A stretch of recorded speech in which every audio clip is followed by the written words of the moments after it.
सच्ची मानिए, कोई अपना नहीं, विश्वास कीजिए।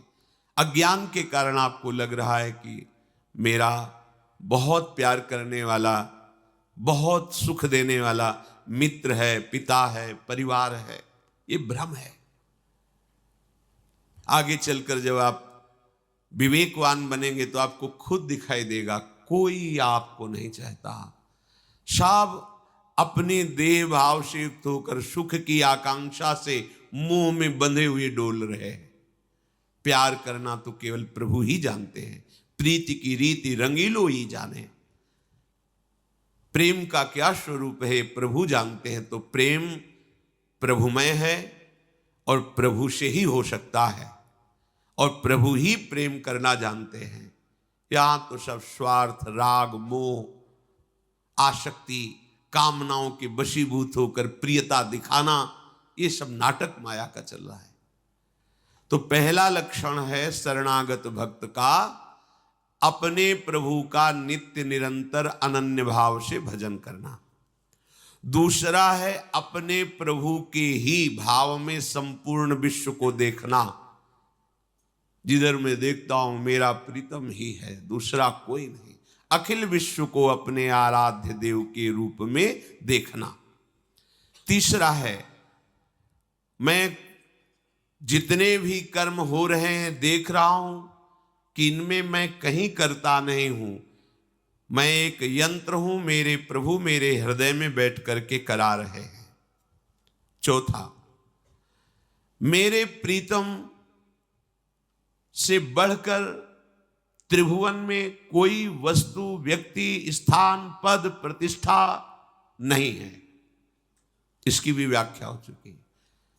इसकी पहचान तभी होगी जब आपको कोई वस्तु, व्यक्ति, स्थान मिले और प्रभु का भजन न छूटे तो समझो कि प्रभु सर्वश्रेष्ठ हुए। अगर भजन छूट गया, प्रभु की स्मृति छूट गई और उस वस्तु, उस व्यक्ति, उस पदार्थ, घटना में आप आसक्त हो गए तो प्रभु छोटे हो गए, वो बड़ी हो गई। प्रभु से बढ़कर कुछ न मानना। पांचवा, हर समय प्रभु मेरे साथ हैं, ये दृढ़ विश्वास रखना। दृढ़ विश्वास और हैं, बिल्कुल पक्की बात समझ लो, प्रतिपल है। जीवन में सहस्त्रों बार ऐसा प्रभु ने अनुभव कराया है। रूप कोई भी हो, होते वही हैं। इतना प्यार, इतना दुलार कि अगर 1 मिनट विलंब हो जाता तो घटना घट जाती। हजारों बार देखा उनका प्यार, उनका दुलार।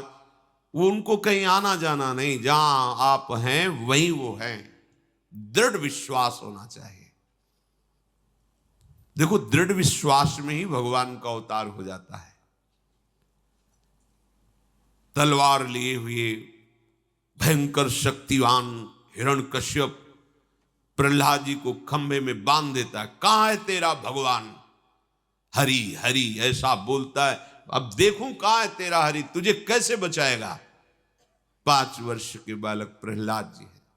उन्होंने कहा कि मेरा हरि इस खड्ग में भी है जो तुम जिससे मारना चाहते हो, तुम में भी है। ये जो बल विक्रम तुम्हारा प्रकट हो रहा है मेरे हरि से ही हो रहा है। जिस खंभे में बांधे हो इसमें भी हरि हैं। अच्छा, इस खंभे में हरि हैं। एक घूंसे का प्रहार, महान बलशाली, ऐसी आवाज प्रकट हुई, दहाड़ प्रकट हुई, मूर्छित होकर गिर पड़ा। हिरण्यकश्यप जैसा महान शक्तिवान मूर्छित होकर गिर पड़ा। भरी सभा में उस खंभे से भगवान का ऐसा रूप जो न कहीं देखा गया था, न सुना गया था, न पढ़ा गया था। नरसिंहावतार। त्रिभुवन कांप गया भगवान की दहाड़ से। किसी की सामर्थ्य नहीं थी कि उनकी दृष्टि में दृष्टि मिला सके। फाड़ के फेंक दिया ऐसे वरदानी तपस्वी महान बलशाली हिरण्यकश्यप को। ये विश्वास, मेरे भगवान जहां मैं हूं यही हैं, उनके द्वारा मैं पूर्ण सुरक्षित हूं। दृढ़ विश्वास। ये विश्वास बड़ी कृपा से आता है। कभी कभी ऐसी घटना होती कि लगता है कि भगवान नहीं है। अगर होते तो ऐसा कैसे हो सकता है। लेकिन सच्ची मानिए वो घटना, उसका परिणाम बड़ा मंगलमय होगा, क्योंकि भगवान कोई मंगल विधान रचे हैं, अभी आपको समझ में नहीं आ रहा। हम लोगों ने जो विचार कर रखा है कि ये मंगल है, वो अमंगल ही है। बहुत छोटी बुद्धि वाले अपने लोग हैं। पर प्रभु ने जो मंगल विधान कर रखा है वो वास्तविक मंगल है। थोड़ी देर भले हमें परेशानी लगे, बाद में बड़ा मंगल लगेगा। जैसे कोई आंतरिक जहरीला फोड़ा हो गया हो और डॉक्टर के पास मां ले गई।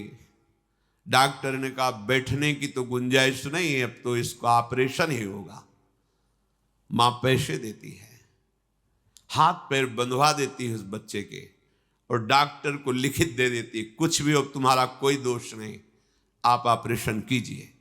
पैसा दे के तो बालक थोड़ी देर के लिए सोच सकता है कितनी निर्दयी मां है, ऐसा बंधन, ऐसी पीड़ा पैसे दे के करवा रही। पर वो अज्ञान के कारण ऐसा सोच रहा है। यद्यपि मां की संपूर्ण चेष्टा बालक को स्वस्थ और सुखी करने की है, ठीक ऐसे ही कोई प्रतिकूल भयानक विधान करके, उसमें हमको असमर्थ करके प्रभु कोई मंगल विधान कर रहे हैं, हमारा कोई जहरीले फूड़े का ऑपरेशन कर रहे हैं। विश्वास कीजिए मंगल भवन के द्वारा मंगल हो ही नहीं सकता। छठवां, सर्वदा प्रभु के अनुकूल ही कार्य करना। प्रभु के अनुकूल, मन के अनुकूल नहीं। हम सर्वदा मन के अनुकूल कार्य करते हैं, इसीलिए हम संसारी हो गए, इसीलिए हमारी दुर्गति हो रही। यहां आदेश कर रहे हैं शरणागत वही है जो श्री कृष्ण अनुकूल लेन, आराध्य देव के अनुकूल। तो आराध्य देव के अनुकूल क्या है? तस्मात् शास्त्रम प्रमाणम ते कार्याकार्यो व्यवस्थितौ। क्या करना चाहिए क्या नहीं करना चाहिए इसकी व्यवस्था शास्त्रों में भगवान ने कही।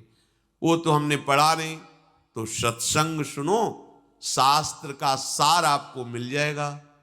जैसे दूध, फिर दही, फिर उसको जब मंथन किया गया तो मक्खन, फिर उसका घी, तो सत्संग सीधे घी है। तुम्हें समस्त शास्त्रों में दौड़ना नहीं पड़ेगा, समस्त शास्त्रों का सार आपको सुनने को मिल जाएगा। सत्संग में ही पता चलता है कि प्रभु के अनुकूल किस आचरण के द्वारा हम प्रभु को प्रसन्न कर सकते हैं। तो उपासक शरणागत भक्त के द्वारा अपने आराध्य देव के अनुकूल ही आचरण होना। प्रभु के प्रत्येक विधान में उदास हो के नहीं सहना। अब क्या करें, भगवान है, अब जो सहाएंगे तो सहना पड़ेगा। असमर्थ हैं वो, तो ईश्वर है ना, हम तो असमर्थ हैं। ऐसे नहीं, नहीं नहीं, कोई मंगल विधान मेरे प्यारे का है, ऐसा मानकर प्रसन्न होकर आई हुई विपत्ति, दुख, प्रतिकूलता को सह जाना, ये भक्त का कार्य है। ये बहुत कठिन है। प्रभु के प्रत्येक विधान में मंगल भावना करना बहुत कठिन है, पर जो क्रम से जिनकी साधना चल रही उनको कठिन नहीं। एक बार महाभागवत भगवत स्वरूप श्री जयदेव जी को किसी प्रेमी भक्त ने अपने यहां बुलाया। वैसे तो जाते नहीं थे, पर बहुत आग्रह करने पर उनके घर गए। बहुत ही भगवत प्रेमी महात्मा भगवत स्वरूप श्री जयदेव जी हैं। गीत गोविंद की महिमा ऐसी कि जहां गीत गोविंद का गायन किया जाए श्याम सुंदर निश्चित वहां सुनने पधारते हैं। पद्मावती जयदेव प्रेम वश कीन्हे मोहन, अष्टपदी जो कहे फिरे तक के ताके गोहन। पीछे पीछे डोलते ठाकुर जी। उस भक्त के यहां गए, उसने अर्चना वंदना की, भगवत चर्चा हुई।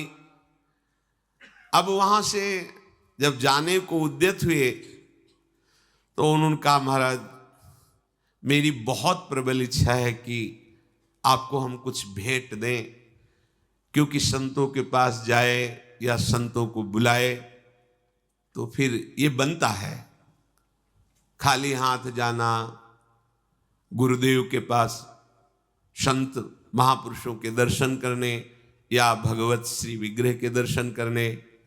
ऐसे कुछ जगहें हैं जहाँ निषेध किया गया है। पत्र पुष्प कुछ भी हाथ में, जो तुम्हें भाव में आए। उपनिषद तत्वदर्शी महापुरुषों ब्रह्म ऋषियों के पास जब उनके शिष्य जन जाते तो अकिंचन वलकल की लगोटी लगाने वाले तो क्या ले जाते? दुर्वांकुर, तुलसी दल, वन के पुष्प ले जाके चरणों में रखते। निषेध किया गया है गुरुजनों के पास, संतों के पास ऐसे खाली हाथ नहीं। यदि सदगृहस्थ है या विरक्त है तो विरक्त है तो दुर्वांकुर है, पत्र है, पुष्प है, उनके चरणों में अर्पित कर। गृहस्थ है कुछ तो महाराज मेरी इच्छा है, वो नहीं मुझे आवश्यक, प्रभु आपको आवश्यकता नहीं पर मेरी इच्छा है। तो स्वर्ण की कुछ मोहरें उनके चद्दर में बांध दी। प्रभु का प्रत्येक विधान मंगलमय है, ऐसा मानना भक्त का लक्षण है। ये बहुत कठिन बात है, प्रत्येक विधान में राजी हो जाना। अब आप वहां से चले अपनी कुटिया की तरफ, काफी लंबा मार्ग था, तो उस धनी भगत के घर से निकल के चले तो ठग लोगों ने, ठग को भगवान की ही तरफ से एक दृष्टि मिलती है, वो देख के ही पता चल जाता है किस जेब में कहां कैसे पैसे, और इतनी प्रवीण कला होती है कि आपको पता भी नहीं चलेगा, आपकी जेब काट लेंगे, बाद में जब हाथ डालेंगे तो हाथ ही निकलेगा उसमें, जेब तो गायब मिलेगी। वो गांठ देख के ही समझ गए कि धनी के यहां से आ रहे हैं जरूर। लग गए पीछे। महाभागवत जयदेव जी ने देखा कि दोनों तरफ ठग ने इशारों से आपस में और नजदीक होते, तो जयदेव जी ने कहा कि आप लोग कहां जाना चाहते हैं? ठगों ने कहा कि आप जहां जा रहे हैं वहीं हम भी जा रहे हैं। जयदेव जी समझ गए।